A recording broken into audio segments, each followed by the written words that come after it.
Welcome back to Asking the L-Rods questions. Yesterday's video kind of took off and a lot of you had asked me many questions.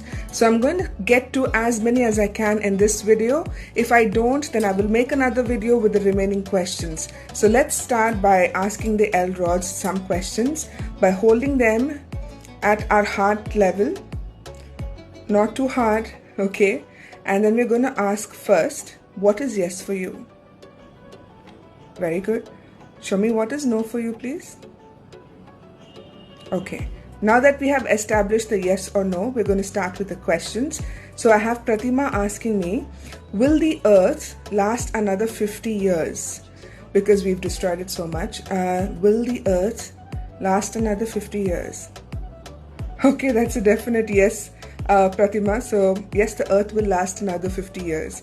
Harish has asked a lot of questions, so I'm going to get to Harish's questions. So, will there be a polar reversal of the Earth's north and south poles? Will there be a polar reversal?